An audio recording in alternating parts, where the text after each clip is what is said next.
ദിവസമായിട്ട് നിനക്ക് തീരെ സുഖമില്ല. ആശുപത്രിയിൽ ചെന്ന് ഡോക്ടറെ കാണാൻ പറഞ്ഞാ അതും കേൾക്കില്ല.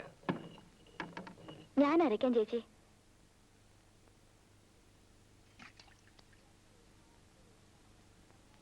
രണ്ട് ദിവസം ആശുപത്രി പോയി കിടക്കാൻ പറഞ്ഞ കിടന്നാൽ എന്താ? ഞാൻ ആശുപത്രിയിൽ പോയി കിടന്നാ മോളെ സ്കൂളിൽ അയക്കലോ ഇവിടുത്തെ കാര്യങ്ങളൊക്കെ മുടങ്ങൂല്ലേ? ഓ അത് സാരല്ല, അതിനിവിടെ അമ്മുല്ലേ? അല്ലേ അമ്മു? ഏതായാലും നീ ഒരാഴ്ച പോയി ആശുപത്രി കിടക്ക്. ഞാൻ പോണു. വരട്ടെ അമ്മു.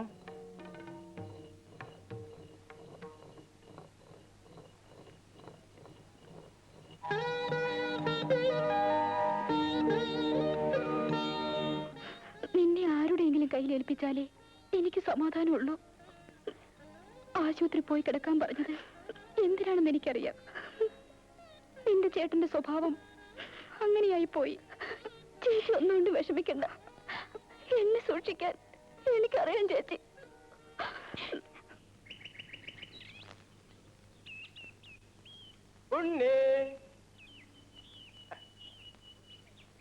ഉണ്ണിയില്ലേ? ഇല്ല. ഉണ്ണി പറഞ്ഞിട്ട് ഞാനൊരു ആലവാല് പറിച്ചോണ്ട് വന്നിട്ടുണ്ട്. ഇവിടെ ആർക്കും വേണ്ട. നിങ്ങൾ കാരണം അച്ഛനെയും അവൻ എപ്പോഴും തല്ലുകൊള്ളുന്നത്. എന്നോടൊന്നും എത്ര ദേഷ്യം.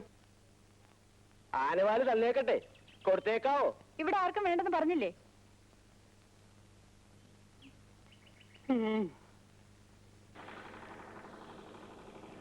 രണ്ട് ബ്ലൗസ് തയ്ക്കണം.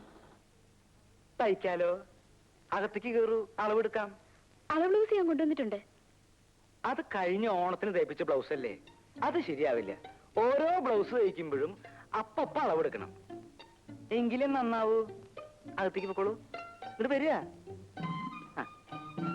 അങ്ങോട്ട് പൊക്കോളൂ. ഞാൻ പിന്നാലെ ഉണ്ട്, കൊല്ലാനൊന്നും അല്ലല്ലോ. കൊച്ചാപ്പി എടുത്താ പോരെ? അവന് ബട്ടൺസ് തയ്ക്കാനല്ലേ അറിയൂ. ആശാന് ഞാൻ നന്നായിട്ട് എടുക്കാം. ആശാന് അമ്പലം പിന്നെ അച്ഛനെ അമ്മൂട്ടി വരുന്നുണ്ട്. ഓ, എന്നാ ഈ പ്രാവശ്യം അളവ് വേണ്ട, ബ്ലൗസ് മതി. ചെല്ലേ ചെല്ലേ. എന്ന് തരും? എന്നാ വേണേ തരാം. ചെല്ലേ.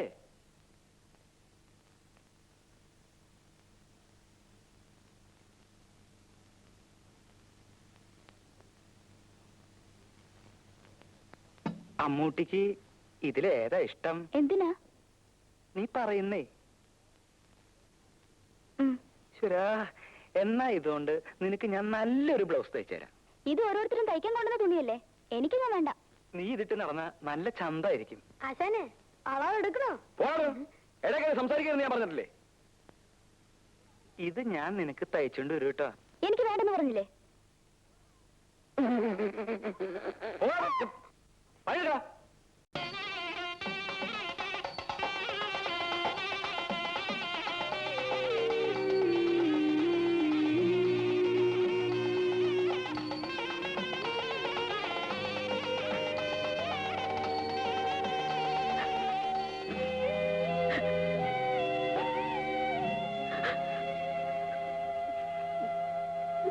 ചേച്ചി, ചേച്ചി എന്തിനാ കരയുന്നത്?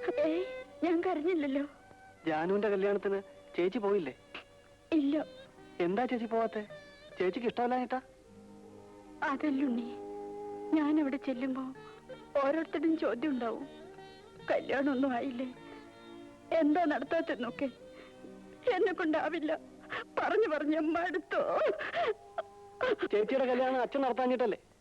സ്ത്രീധനം കൊടുക്കാൻ അച്ഛൻ്റെ അടുത്ത് പൂത്ത പണം ഉണ്ടല്ലോ, അച്ഛൻ കൊടുക്കൂല. ഇങ്ങനത്തെ ഒരു അച്ഛൻ പിന്നെ ആർക്ക് വേണ്ടി അതൊക്കെ ഉണ്ടാക്കുന്നേ? ഞാൻ അച്ഛനോടൊന്ന് ചോദിക്കട്ടെ? വേണ്ടുണ്ണി, ഇനി അതും പറഞ്ഞ് അച്ഛന് തല്ലുകൊള്ളണ്ട. അല്ലാതെ തന്നെ നിനക്ക് വേണ്ടത് കിട്ടുന്നുണ്ടല്ലോ.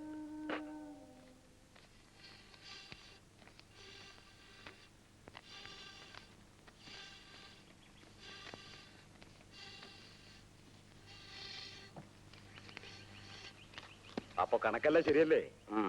കല്യാണത്തിന് തട്ടാര് വരാതിരിക്കുക കേട്ടോ. ഈ ചിങ്ങത്തില് മോക്ക് 18 വയസ്സ് തികയും. വയസ്സ് തികയാഞ്ഞിട്ട് സർട്ടിഫിക്കറ്റ് വാങ്ങി ദേവസ്ഥ കൊടുത്തിരിക്കുക. ഓരോ ഉത്തരവാദിത്തങ്ങൾ നേരത്തെ അങ്ങ് തീരുമല്ലോ.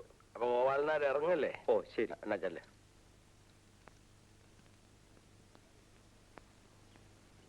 എല്ലാരും എന്നോടാ ചോദിക്കുന്നത് ചേച്ചിയുടെ കല്യാണം എന്താ നടത്താത്തെന്ന്. നമുക്ക് നടത്തണ്ടേ അച്ഛാ?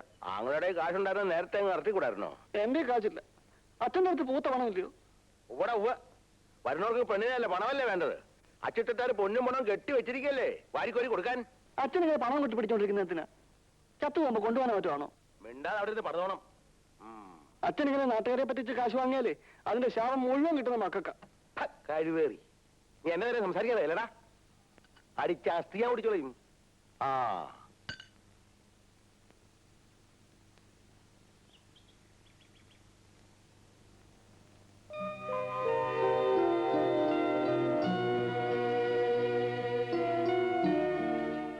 ഉണ്ണി, ഞാൻ പറഞ്ഞല്ലേ പറയണ്ടെന്ന്. അച്ഛൻ ലീലേച്ച കെട്ടിക്കില്ല.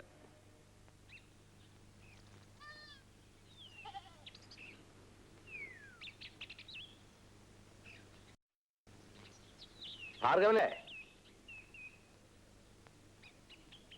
ഭാർഗവനില്ലേ അവിടെ? ഇല്ല, കടയിൽ പോയിരിക്കുക. കടയിൽ നിന്നാ വരുന്നത്, അവിടെ ഒന്നും കണ്ടില്ല.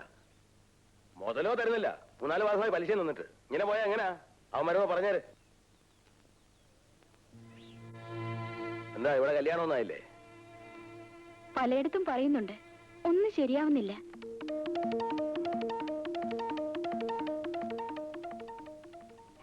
സ്വന്തം മകളുടെ കാര്യം നോക്കാതെയാ മറ്റുള്ളവരുടെ കാര്യം തിരക്കുന്നേ. കാശ് ചെലവാകുമെന്ന് കരുതിയാ ലീലയെ കെട്ടിച്ചയക്കാത്തെ. പാവം, അവൾക്ക് 18 വയസ്സായി. ഒന്നും കൊടുക്കാതെ ആരെങ്കിലും കെട്ടിക്കൊണ്ടുപോകുന്ന കരുതിയിരിക്കുക തട്ടാര്. ഈ കാലത്ത് അത് നടക്കുവോ? എനിക്ക് അയാളെ കാണുന്നത് ദേഷ്യ. മാനെന്നും വിളിക്കില്ല, മയിലെന്നും വിളിക്കില്ല, മാടത്തെ പച്ചക്കിളിയെ നിന്നെ ഞാൻ പാടത്തെ പച്ച.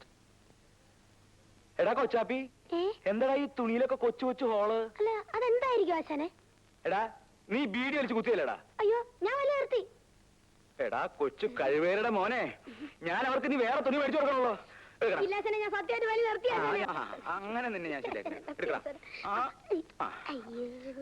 സിഗരറ്റാ? ഓ, വിൽസ് പാക്കറ്റില് ചാർമിനാറാ? അതെ, ആശാന്റെ കടയ്ക്ക് ഒരു വെയിറ്റ് കിട്ടാൻ വേണ്ടിയല്ലേ? നിന്റെ ഒരു വെയിറ്റ്.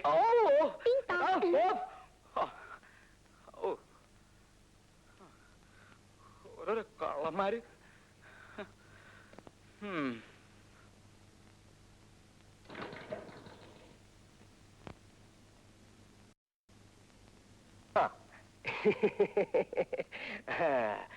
വീട്ടിൽ പോയിട്ട് വരുന്ന വഴിയാ.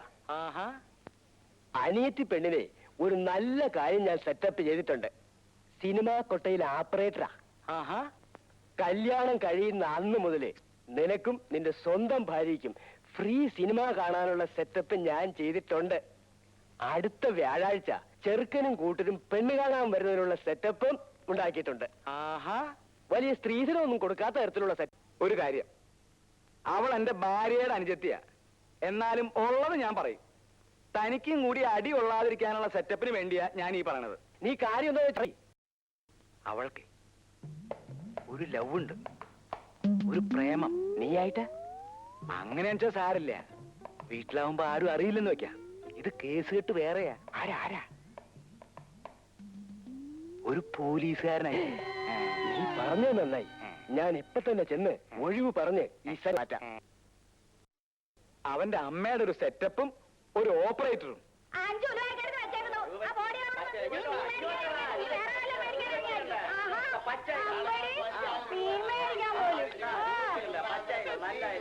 ഒന്ന്